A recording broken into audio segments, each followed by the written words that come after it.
Hi all, welcome to the digital బడి YouTube channel.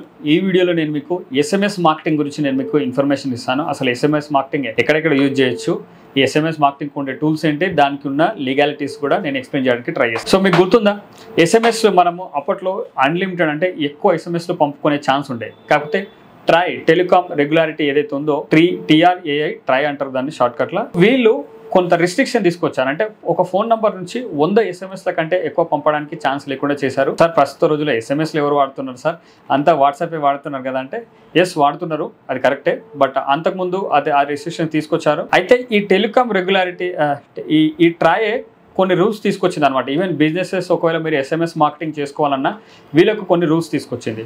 So ముందుగా అంటే ఈ ఎస్ఎంఎస్ మార్కెటింగ్లో 2 విభాగాలు ఉంటాయండి. ఒకటి వచ్చేసి ఏంటంటే, ఒకటి ప్రమోషనల్ ఎస్ఎంఎస్లు ఒకటి ఉంటాయి, రెండోది ట్రాన్సాక్షనల్ ఎస్ఎంఎస్ అని ఉంటాయి. ఈ ప్రమోషనల్ ఎస్ఎంఎస్లు అంటే ఏంటంటే, మీరు ఆఫర్స్ పంపడం కానీ, సేల్స్ కోసం పంపడం కానీ, వ్యాలిడిటీ ఇంకా 5 days ఉంటుందని కానీ, ఇటువంటి మార్కెటింగ్ ఎస్ఎంఎస్లు పంపేవన్నీ కూడా ప్రమోషనల్ ఎస్ఎంఎస్ కిందికి వస్తాయి. ఈ ప్రమోషనల్ ఎస్ఎంఎస్ పంపుకోవాలనుకుంటే ఆర్ మీరు ఏ ఎస్ఎంఎస్లు పంపుకోవాలనుకుని ఒక ప్రాసెస్ ఉంది, అది చెప్తాను ఈ వీడియోలో. సో ప్రమోషనల్ ఎస్ఎంఎస్లు కనుక పంపాలనుకుంటే మీరు ఎటువంటి ఎస్ఎంఎస్లు పంపుతారనేది మీరు ఆ టెంప్లెట్లు రాసి మీరు ఎస్ఎంఎస్కి పంపడానికి ఏదో ఒక టూల్ని వాడాల్సి వస్తుంది. ఆ టూల్కి మీరు ముందు సబ్మిట్ చేయాల్సి ఉంటుంది. వాళ్ళు కనుక అప్రూవ్ చేస్తేనే ఆ టెంప్లెట్స్ని మీరు యూజ్ చేసుకోవాలనుకుంటే తప్ప మీ అంతకు మీరు సొంతంగా కంప్లీట్ ఎస్ఎంఎస్ని రాసి పంపడానికి ఛాన్స్ లేదు ప్రస్తుతం. ఎందుకంటే ఎక్కువ స్పామ్ చేస్తున్నారనే ఉద్దేశంతోనే ఈ ట్రై కొన్ని నిబంధనలు తీసుకొచ్చింది అనమాట. ఎవరెవరితే వాళ్ళు ఎస్ఎంఎస్ పంపకుండా వాళ్ళు తీసుకొచ్చిన ఒక ప్రాసెస్ ఏంటంటే DLT రిజిస్ట్రేషన్ అని ఒకటి తీసుకొచ్చింది. ఆ DLT రిజిస్ట్రేషన్ ప్రతి కంపెనీ ఒక రిజిస్టర్డ్ బిజినెస్సే ఆ ప్రాసెస్కి వెళ్ళాల్సి ఉంటుంది అనమాట, ఎవరు పడితే వాళ్ళు కాకుండా. ఆ ప్రాసెస్ అయిన తర్వాత ఈ ఎస్ఎంఎస్ గేట్వే మీరు ఏ టూల్ను వాడుతున్నా ఆ టూల్ వాళ్ళు మీకు ఈ డాక్యుమెంటేషన్ ప్రాసెస్లో మీకు వాళ్ళు హెల్ప్ చేస్తారు. లేదా వాళ్ళు ఆల్రెడీ ఒక వీడియో క్రియేట్ చేసి పెట్టుంటారు యూట్యూబ్ ఛానల్లో, ఆ వీడియో చూస్తూ అయినా మీరు ప్రాసెస్ చేసుకోవచ్చు. ఈ DLT రిజిస్ట్రేషన్ తర్వాత ఏమవుతుందంటే, మీరు మీ బిజినెస్కు తగ్గట్టు మీరు సెండర్ ఐడిని కూడా మీరు డిసైడ్ చేసుకోవాల్సి ఉంటుంది. ఈ సెండర్ ఐడి అంటే ఏంటంటే ఒక 6 letersతో ఉంటుంది. ఇప్పుడు ఎయిర్టెల్ కనుక ఉండనుకోండి, ఆ పేరులోనే 6 letters ఉంది కదా, సో ఎయిర్టెల్ అనే వస్తుంది మనకి SMS. Okay, so Jio SMS అందనుకోండి, జియో ఎస్ఎంఎస్ ఉన్నా సరే జియో ఇంకా 3 letters ఏదైనా పెట్టుకోవచ్చు, ముందు కానీ తర్వాత కానీ. 6 letters వరకే ఉంటుంది. మీరు అప్లై చేసుకోవాలి ఈ 3 నీ బిజినెస్కి రిలేటెడ్ కూడా ఉండాలి. ఇప్పుడు నాది డిజిటల్ బడి అయితే అమెజాన్తో కానీ ఇంకొక బ్రాండ్ పేరుతో కానీ ఇంకో పేరుతో పెట్టడానికి ఉండదు. డిజిటల్ బడితోనే ఈవెన్ DGBADI అని కానీ 6 letters మనం అప్లై చేస్తే వాళ్ళు ఏదో ఒక సెండర్ ఐడిని అప్రూవ్ చేస్తారు. ఆ అప్రూవల్ ఉన్న సెండర్ ఐడితోనే మనం ఎస్ఎంఎస్లు పంపుకోవడానికి ఛాన్స్ ఉంటుంది. దానికి కూడా మనం ఎస్ఎంఎస్లు ఏం చేయాల్సి ఉంటుంది, ఆ టెంప్లెట్స్ అన్నీ మనం ఇవ్వాల్సి ఉంటుంది. సార్ మనము ఒక్కొక్క ఫెస్టివల్కి ఒక్కొక్క ఆఫర్ ఇస్తుంటాం కదా, ఒక్కొక్క అకేషన్స్ చేంజ్ అవుతుంటాయి కదా, అన్నింటికి మనం టెంప్లెట్స్ ఇవ్వాలంటే కొన్నింటిని మనం వేరియబుల్స్ ఫీల్డ్స్గా మనం చెప్పొచ్చు. లెట్సే డియర్ అని just open bracket close bracket ఇక్కడ నేమ్ వస్తుందని పెట్టొచ్చు. 50% ఆఫ్ అంటే 50% దగ్గర 50% మీరు ఎంటర్ చేయాల్సిన అవసరం లేదు. సర్టన్ నెంబర్ వేసి ఇది వేరియబుల్ అన్నట్టు వేస్తే నువ్వు అది 50% అని నువ్వు టైప్ చేసేటప్పుడు అక్కడ 50 పెట్టుకున్నా, 20 పెట్టుకున్నా, 70 పెట్టుకున్నా ప్రాబ్లం ఉండదు. మిగతా ఎస్ఎంఎస్ ఏది ఉంటుందో అది ఆ కంటెంట్ అంతా మీరు ఏం చేయాల్సి ఉంటుందంటే మీరు ముందే చెప్పాల్సి ఉంటుంది. వాళ్ళు అప్రూవ్ చేసిన టెంప్లెట్ని సెలెక్ట్ చేసుకొని మనం ఎస్ఎంఎస్ పంపుకోవడానికి ఛాన్స్ ఉంటుంది. ఎస్ఎంఎస్లు పంపేటప్పుడు కూడా ప్రమోషనల్ ఎస్ఎంఎస్ ఎవరికి పంపినా సరే నంబర్ ఎవరైతే ఉంటుందో వాళ్ళ పర్మిషన్ మనం తీసుకోవాల్సి ఉంటుంది మనం పంపడానికి. సో ప్రమోషనల్ ఎస్ఎంఎస్ ఒకవేళ పంపుకున్నా సరే ప్రమోషనల్ ఎస్ఎంఎస్కి ఒక టైం లిమిట్ ఉంటుంది. అంటే ఒక మార్నింగ్ 9 నుంచి ఈవినింగ్ 6 లోపు కానీ ఇట్లా ఒక టైం ఉందన్నమాట. ఆ టైం మధ్యలోనే మనం ప్రమోషనల్ ఎస్ఎంఎస్లు పంపడానికి ఛాన్స్ ఉంటుంది. మిగతా టైంలో పంపినా వెళ్ళవు. ఇంకొకటి ప్రమోషనల్ ఎస్ఎంఎస్ కొన్ని నంబర్లకు వెళ్ళవు. ఏ నంబర్లు అంటే ఇవి DND నంబర్లు. DND అంటే డు నాట్ డిస్టర్బ్. వీళ్ళు ఆల్రెడీ విసిగిపోయి ఉంటారు ఈ ప్రమోషనల్ ఎస్ఎంఎస్లు వచ్చి వాళ్ళు DNDలో కనుక రిజిస్టర్ చేసుకున్నట్లయితే ఈ ప్రమోషనల్ ఎస్ఎంఎస్లు వాళ్ళకి రావు. సార్ ఒకవేళ DNDలో ఉన్నా సరే వాళ్ళకి ఎస్ఎంఎస్ పంపాలంటే ఏం చేయాలి? సో ఆ వీడియో కావాలనుకుంటే నాకు జస్ట్ కామెంట్ చేయండి. ఒకవేళ వీలైతే నాకు ఒక 100 కామెంట్ వస్తే నేను ఖచ్చితంగా వీడియో చేస్తాను. ఓకే, DNDలో ఉన్న వాళ్ళకి కూడా ఒక ఎస్ఎంఎస్ పంపుకోవాలంటే ఏం చేయాలి? సో ఇంకొకటి ఏంటంటే ప్రమోషనల్ ఎస్ఎంఎస్ గురించి చెప్పాను కదా, ఇది ప్రాసెస్. దాని తర్వాత ట్రాన్సాక్షనల్ ఎస్ఎంఎస్.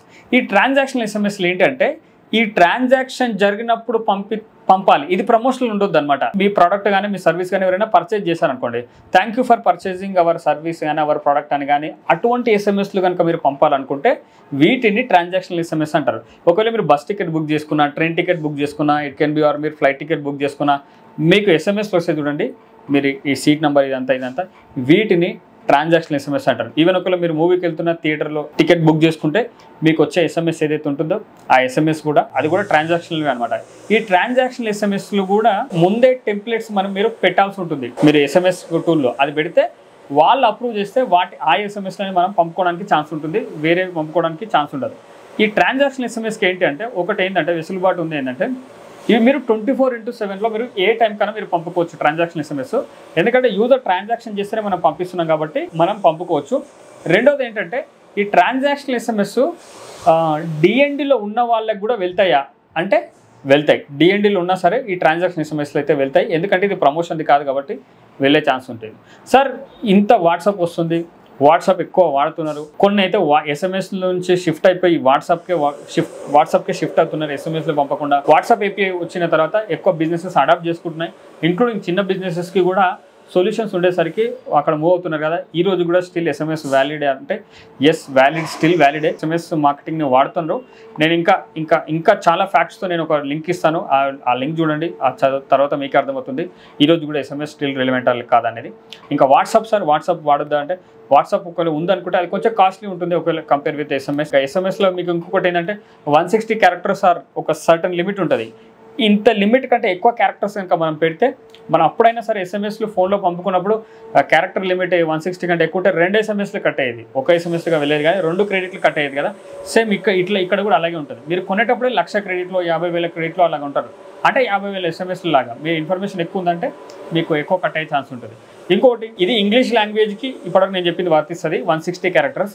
సరే ఇప్పుడు మనం తెలుగులో ఉంటుంది కదా, ఒత్తులు ఉంటాయి కదా, ఇవన్నీ ఉంటాయి కాబట్టి ఆ ఒత్తులు అటువంటి ఉన్నప్పుడు అది 2 క్యారెక్టర్స్గా తీసుకుంటుంది.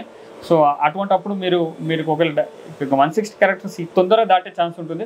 అటువంటి అప్పుడు ఏమవుతుంది ఎక్కువ ఎస్ఎంఎస్ క్రెడిట్స్ అంటే కట్ అయ్యే ఛాన్స్ ఉంటుంది అనమాట. మీరు 5,000 మందికి పంపుతున్నట్లయితే 2 క్రెడిట్లు కట్ అయితే మీకు 10,000 కట్ అయ్యే ఛాన్స్ ఉంటుంది అనమాట. సో అలా ఉంటుంది. ఎస్ఎంఎస్ టూల్స్ కూడా చాలా అప్డేట్ అయ్యాయండి. అందులో కూడా మీరు ఒక లింక్ పంపుకోవచ్చు, లింక్ క్లిక్ ఇచ్చారు ఏదైనా ట్రాక్ చేయడం కానీ ఇటువంటివన్నీ కూడా మీకు అప్డేట్ అయ్యాయి అనుకోవచ్చు.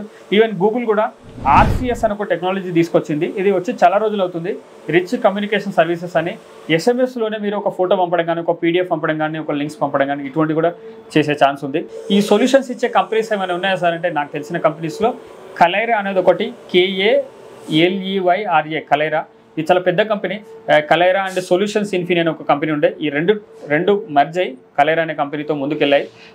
వీళ్ళే ఓలా కావచ్చు, మింత్రా కావచ్చు, ఫ్లిప్కార్ట్ కావచ్చు, అమెజాన్ కావచ్చు, ఈ పెద్ద కంపెనీల ఎస్ఎంఎస్లు పంపేది ఎవరంటే ఈ కంపెనీలే అనమాట. ఈవెన్ OTP ఎస్ఎంఎస్లు వస్తాయి కదా, ఖచ్చితంగా ఎస్ఎంఎస్ మార్కెటింగ్ అక్కడైనా వాళ్ళకి యూజ్ అవుతుంది అనమాట. మా మొబైల్ నెంబర్ వెరిఫికేషన్కు OTP పంపడంలో కావచ్చు, ఈవెన్ ట్రాన్సాక్షన్ డీటెయిల్స్ పంపడం కావచ్చు, ట్రాన్సాక్షన్ ఎస్ఎంఎస్ పంపడం కావచ్చు, సమ్టైమ్స్ ఈవెన్ ప్రమోషనల్ పంపడానికి కావచ్చు.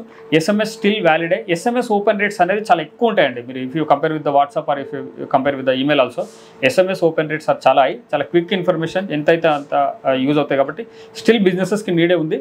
ఒకవేళ ఎస్ఎంఎస్ మార్కెటింగ్ సొల్యూషన్స్ కనుక మీరు ఒకవేళ చూస్తున్నట్లయితే ఒక నంబర్ ఇస్తాను నేను మీకు కింద డిస్క్రిప్షన్లో, వీలైతే వాళ్ళకి కాల్ చేయండి, వాళ్ళు మీకు కంప్లీట్గా హెల్ప్ చేయగలుగుతారు. ఎస్ఎంఎస్ మార్కెటింగ్ గురించి మీకు ఇంకేమైనా క్వశ్చన్స్ ఉన్నట్లయితే మీరు కింద కామెంట్ చేయండి, నేను ఆన్సర్ చేయడానికి ట్రై చేస్తాను. Thank you so much for watching this video.